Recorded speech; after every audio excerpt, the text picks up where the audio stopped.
had not only Radio Bandido, but also the government's largest television station, Channel 4. More dramatic developments hovered over Camp Crame. Enrile and Ramos had feared an air attack. That Monday morning, these fears had turned to joy and confidence. We had the elements of the 15th Strike Wing, composed of 5 helicopter gunship and 2 helicopter rescue helicopters, with 6 Toro fighter planes under Colonel Antonio Soteco. And this was followed by elements of the Air Reserve Division under Colonel Pablo Doble. There are about 12 officers and 40 enlisted personnel. We had the 5th Fighter Wing based in Basa that defected. And all along they thought that the jet planes that were flying were still under their control when they were already receiving instructions from us. We also have elements from the civil disturbance units of Villamor Air Base, who were supposed to go on civil disturbance against the people in front of us in Crame, and they joined up with our forces. Minutes seemed like hours as history unfolded. Everything happening all at once. One distinctive quality of our revolution was the fiesta dimension. Maybe the people didn't know what really was happening, the middle class, and they came with their families and their children. Because those of us who are veterans, you would say, in mass action, we knew more or less what was happening. We were very, very tense. Maybe we were the only ones tense, and those who didn't know were not tense. But I know most of us were afraid of what might happen. If you go there and get involved, you'll find out for yourself that, like personally, I feel I've never been as proud of myself as a part of the Filipino nation. I think everybody should take a stand. Ngayon lang po ang pagkakataon. Ayan. Gagawin ko rin. Napakasarap! Sobra na! Tama na! Palitan na! There is a national emergency and I hereby proclaim it. I hereby announce a curfew nationwide from 6 o'clock in the evening to 6 o'clock in the morning. Huwag ninyong susundin yung order na yan, sapagkat sa paningin ng bayan ay si Presidente Marcos ay hindi siya ang tunay na nahalal na presidente ng Pilipinas at wala siyang karapatan na mag-issue ng ganyang order. Titingnan natin kung kaya niyang ikulong ang milyong-milyong Pilipino na gustong makalaya. Kaya huwag ninyong susundin yan. Yang sinasabing curfew na yan, lumabas kayo sa bahay ninyo sapagkat itong bayan na ito ay bayan ng malalayang mamamayang Pilipino. This is precisely what the people did. They fortified the road blockade and continued guarding Channel 4 and Radio Veritas from where they first heard of the revolt, stopping the Marcos tanks from attacking the rebels.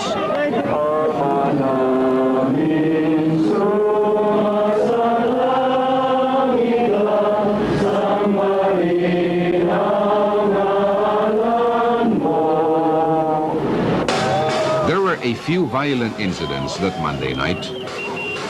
Tank might would not stop a people fighting for freedom.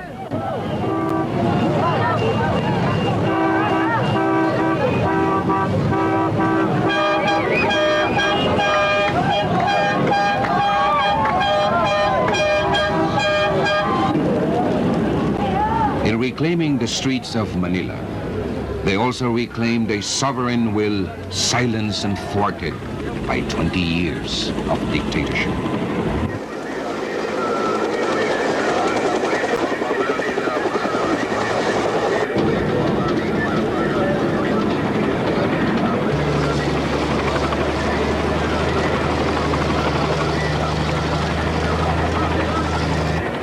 As Malacanang readied itself for a Marcos inauguration, another presidential inauguration was taking place, secured by rebel air power and spilling crowds. Preserve and defend its fundamental law. Execute its just law. execute a just law, Do justice to every man. do justice to every man, And consecrate myself and consecrate myself to the service of the nation. to the service of the nation. So help me God. So help me God. President Aquino's first proclamation included the reappointment of Enrile and the promotion of Fidel Ramos. Lieutenant General Fidel V. Ramos to full general and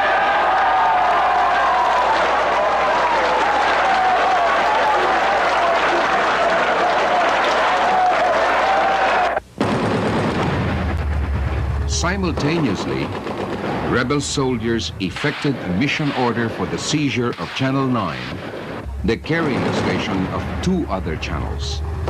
This TV station was Marcos' last hold on airwaves he had totally controlled for 20 years.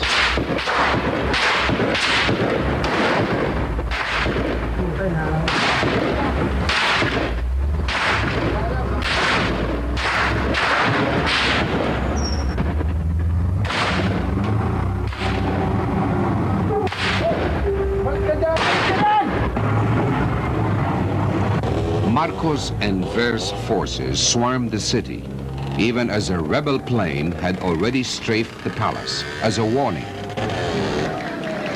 Tanks rolled on the main thoroughfares of Manila, manned by soldiers fresh from the battlefields of counterinsurgency. They hardly knew what was going on as the people approached them, their fear overcome by concern. Soon, the tanks were retreating while Marcos' inauguration was underway in Malacanang. Wherein the President of the Republic of the Philippines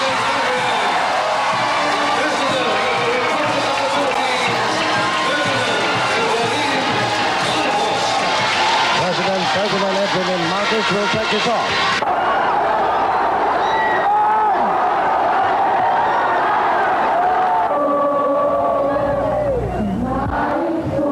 No sooner had Marcos recited his oath of office than Channel 9 fell to the rebels, cutting him off the air abruptly. Only hours remained for the Marcos regime. He cannot cow us anymore. We are no longer afraid to die because enough is enough, Mr. President. I think you know that your time is up. Enrile and Ramos stood firm. The people stood firm. Together they had fought. Together they had prayed. Together they would break out in triumph at the news that came past 9 p.m. That it is confirmed Mr. Marcos has left this country.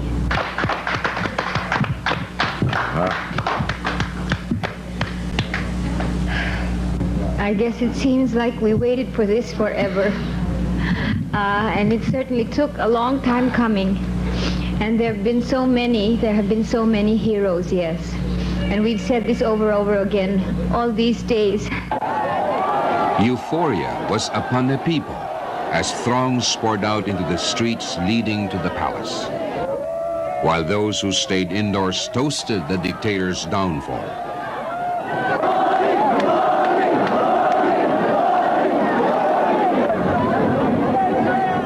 The celebration was marred only by victims of the crush of excitement to reclaim Malacanang Palace.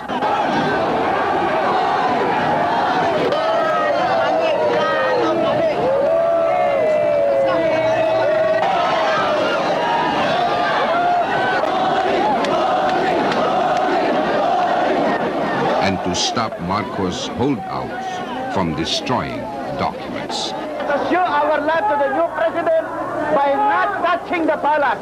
Do not steal anything from the palace.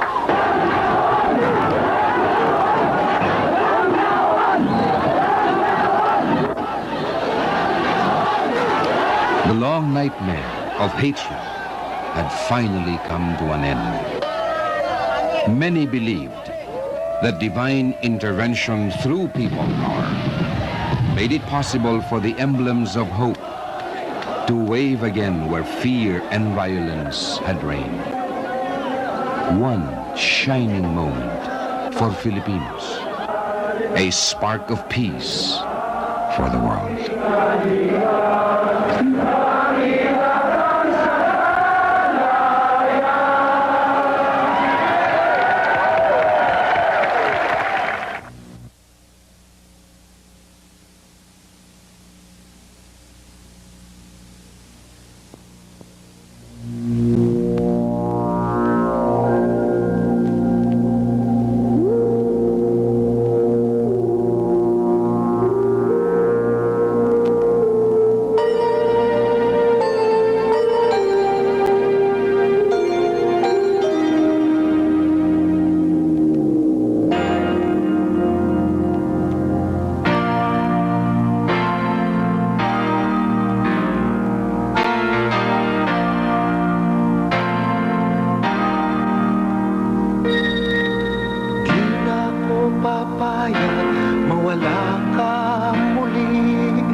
Magkakapit-bisig, libo-libong tao.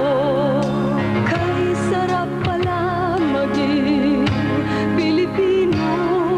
Sama-sama, iisa ang atikain.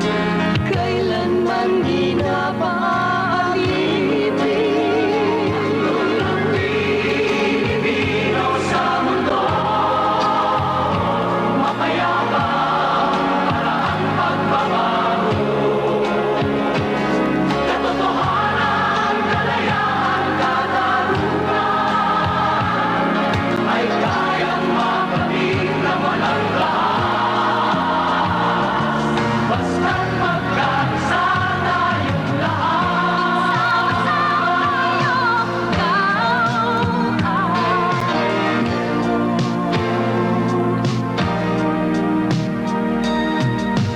Basta nang nagaganap sa aming bayan, magkasama ng mahirap at mayaman.